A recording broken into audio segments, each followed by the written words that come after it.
Ahojte! Tak zdravím vás konečne z Bangkoku. Pristala som, všetko bolo v poriadku, taxikár ma doviezol z letiska na ubytovanie.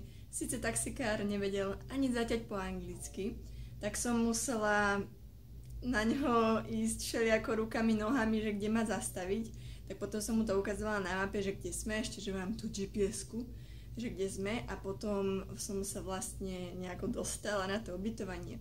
Čakali ma tu dve dievčatá, jedna baba z Brazílie a jedna z Ruska. Bo sú celkom milé, tá z Brasice, zasa ten problém s tou angličtinou. Neviete až tak dobre po anglicky a niekedy je to také ťažšie si navzájom rozumieť, ale tiež dohovoríme sa, sme ľudia, určite sa dohovoríme. Boli sú naozaj milé, ubytovala som sa a zase tak za hodinku sme išli na casting. No a to je ďalšia sranda. Na casting sme išli taxíkom, že zoberieme si taxík, že je to celkom ďaleko a pôjdeme vlastne s tým dievčatou z Brazílie, spolubývajúcou a ešte jednom chalanom z Brazílie. No a tak sme teda išli taxíkom, lenže taxikár nás nejako nepochopil, tak sme sa pekne krásne išli sme normálne po diaľnici, fakt po diaľnici, a dostali sme sa až niekde úplne ďaleko, mi to ukazovalo na mapách.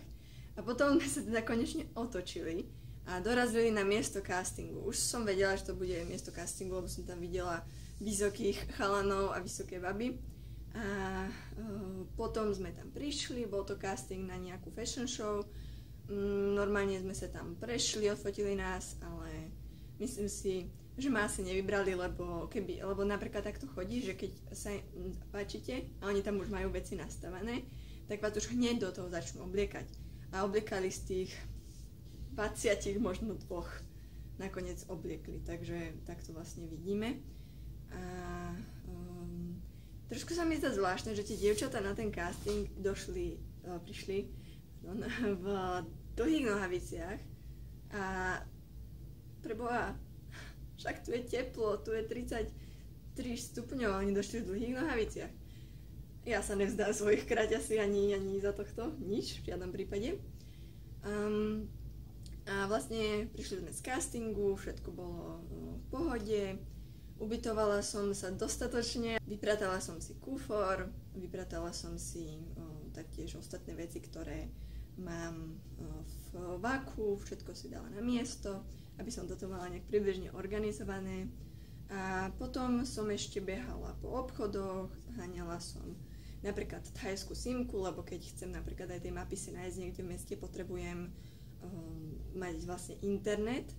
A vychádza to všetko cenovo veľmi dobre, hovorí sa, že o Thajsku, že je veľmi lacná krajina. A vychádza to aj, či už nejaká mestská hromadná doprava, metro, nadzemka, alebo taxi, lacnejšie, keď to dám do pomeru so Slovenskom. Takže ovocie je tu úžasné, konečne ovocie, po ktorom som dlho túžila. Kúpila som si mango, také mango som ešte nemala také dobré, ako bolo toto. A už som si dala aj banány, ale oni sú také tie menšie, viete, počkajte, ukážem vám. Takéto banániky, také malinké sú a chutia trošku inak ako tie slovenské, majú trochu inú chuť, ale tak zvyknem si, sú dobré, ale sú jednoducho trošku iné. Taktiež som si kúpila základnú zeleninu, brokolicu, potom si kúpila rýžu, zemiaky a ďalšie ovocie, ako napríklad, kúpila som si jackfruit a mali ho takých už ako nakrájaný, už bez aj tej kôstky. Ukážem vám, ako jackfruit vyzerá, tuto dám fotku, alebo tuto, neviem, uvidím. A jackfruit je vlastne také veľké ovocie, ktoré je ostnaté z vrchu, ale ono sa potom nakrája a v ňom sú také žlté plody, ako keby. A ono to chutí ako tutti frutti. Keď si predstavíte žuvačku tutti frutti, tak to chutí podľa toho bola navrhnutá tutti frutti chuť podľa tohto jackfruitu.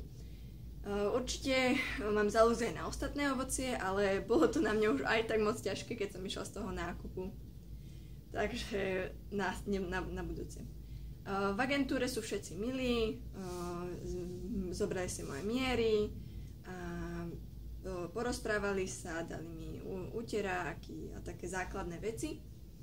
A potom som už len takto behala po okolí, pozerala sa, čo je nového. A potom som prišla na ubytovanie a pozerala som si rôzne videá na YouTube, len tak vypla. Volala som s rodičmi, ktorými som všetko porozprávala, že sa tu mám dobre, žijem a dúfam, že mi bude dobre aj naďalej.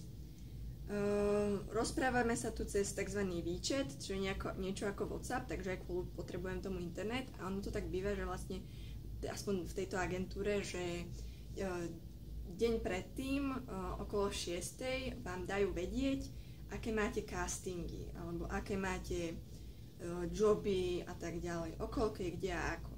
A vlastne toto vám točím už ďalší deň, toto vám točím už vo štvrtok, čo sa už všetko stalo. A taktiež sme mali dneska jeden casting okolo 1:00, bol to casting na takú športovú značku a tie baby tam naozaj akože tak poriadne vymakané boli, no. Mala by som začať cvičiť, na to niekedy príde, ale že vraj je tu aspoň swimming pool, teda bazén, áno, a môžem sa prihlásiť na tzv. Membership a môžem tam chodiť každý deň, si zaplávať a v tomto horku to bude fakt to najlepšie, čo dokáže byť.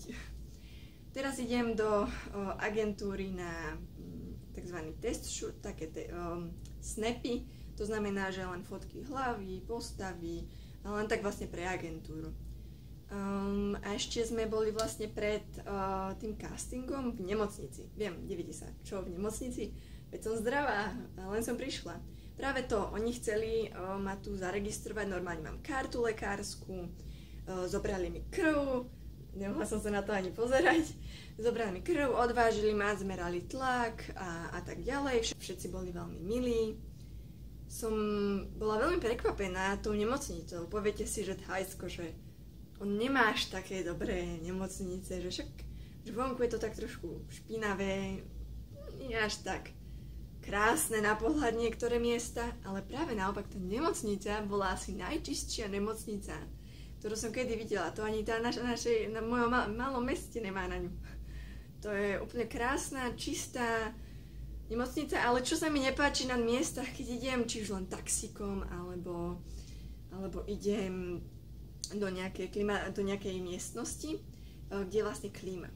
A tá klíma, oni ju tu majú nastavenú na úplne, že asi 100% výkon. A je vám zima, vidíte vonku, ste v kraťasoch, tričku a zrazu zima vám je. Takže si so sebou nosím niečo na prehodenie a aby nebolo taká zima, aby som neochorela, keď sem prídem.